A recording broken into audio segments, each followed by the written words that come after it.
To discuss more on the latest development on the U.S.-Iran tension, we're joined by a foreign policy analyst, Bolu Michael-Biyi.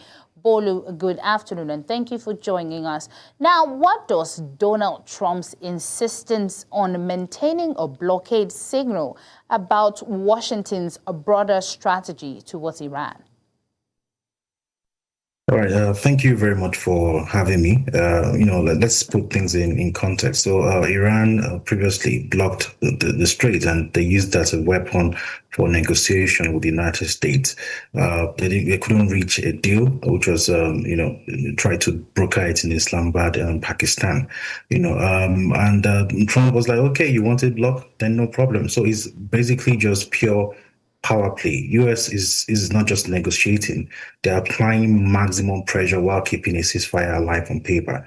Trump saying categorically that the blockade is going to remain even during peace talk means that the United States is using economic strangulation as a tool for negotiation. So it's not just a typical response. We already know that the talks in Pakistan already collapsed without an agreement.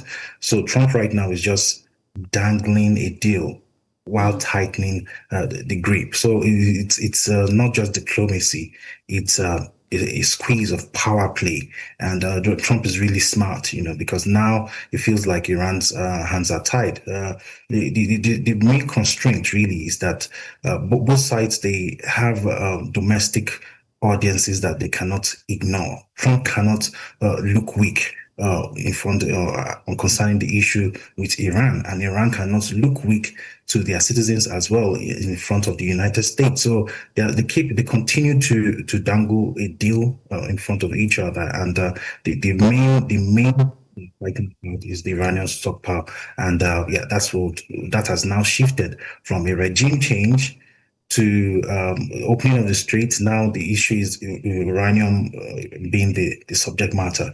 So we don't know what else will be the subject matter for negotiation, but this is plain international diplomacy and power play on the global scene. And we've seen that Iran has reversed this decision and, of course, tightened control of the strait. How close are we to a full-scale disruption of oil supply routes? We know that about 20% of the world's oil supply passes through that strait, and it's one of the most critical oil choke points. And Iran is using it as a bargaining chip, like they always do all the time. So Iran has limited economic options.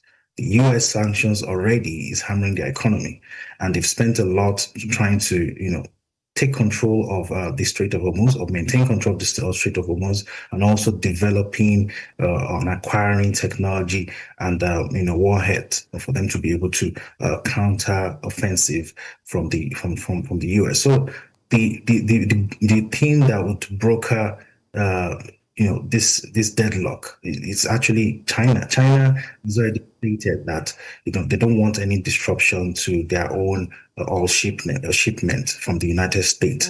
They have warned the United States that they don't want any obstruction. They have a separate deal. They don't have anything to do with all this that is going on between them. It's not their business. They just want their oil. And don't forget that China as well is Iran's biggest oil customer and a critical diplomatic actor for them. So China rather is going to be like the major deal breaker. Don't forget as well that they have a planned meeting in May, US-China meeting in May, which would maybe bring about fresh agreement between the two countries.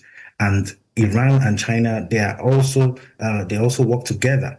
So it's like China is friends with Iran. China is also friends with the US. So both of them trying to get the buy-in of China. So China basically seems like to be the country that will be the deal breaker between the two of them. Well, we see that accusation of flying around about, violating agreements from both sides. Would you say diplomacy is still viable, or are we heading towards another escalation at this point?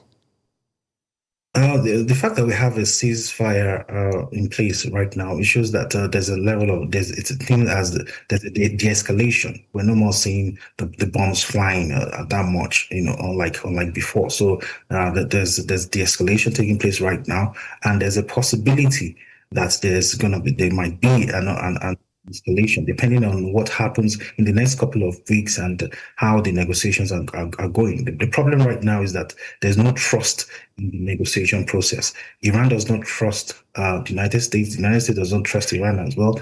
Israel and Lebanon, they are another third party involved in this issue. The trust has collapsed in the negotiation, and that makes talks to becoming effective or become more meeting exercise. And Iran has said it already that the uranium is not going anywhere. Trump wants a joint transfer as part of the deal, and that's not an agreement, a disagreement on detail. This is an expression of two sides that is describing completely different agreements and arrangement. So they still have a long way to go as far as this negotiation is concerned. And Iran and US, I hope that the wisest thing I think they should do will be to continue to extend the ceasefire for as long as the negotiation is taking place. It's very easy to destroy the stockpiles, destroy infrastructure. They can do that within 10 seconds, but it takes another 10 years or more to build this infrastructure again. So when they break down this infrastructure, it affects everybody, both Iran, both US, both China. It affects the entire world. So keep the ceasefire on for as long as negotiation is taking place. I think that's the wisest thing they could do in this negotiation process. Well, we've seen that this crisis impacted oil prices, by extension, especially economics in Nigeria, where the prices of fuel, diesel went up. But now that the Strait of Hormuz is opened, do you think that our economy will adjust accordingly or no?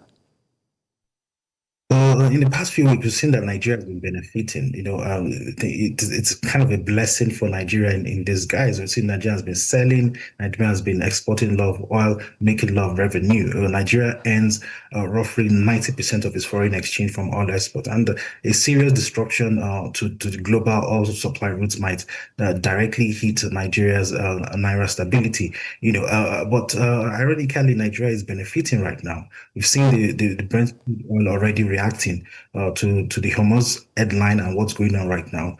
But Nigeria has a problem as well, even despite the fact that we are benefiting, is the fact that the domestic refining capacity is still it has improved a bit, but it's still low. The Dangote refinery has stepped forward. That's a good thing, but we still rely heavily on imported refined fuel all the same. We've reduced it, but the reliance is still there. A reduction does not mean that we are not relying on it totally. So the lever is for Nigeria to position itself as the alternative for the world, in terms of exporting and assuring the world that we have the capacity to meet the demands of as many countries as possible. We may not be able to supply the entire world, but we can promise our allies and those we already deal with that they will have some economic stability because Nigeria is there for them. Okay. Thank you so much, Bolu, for joining us and having this conversation with us. We appreciate it. Thank you for having me.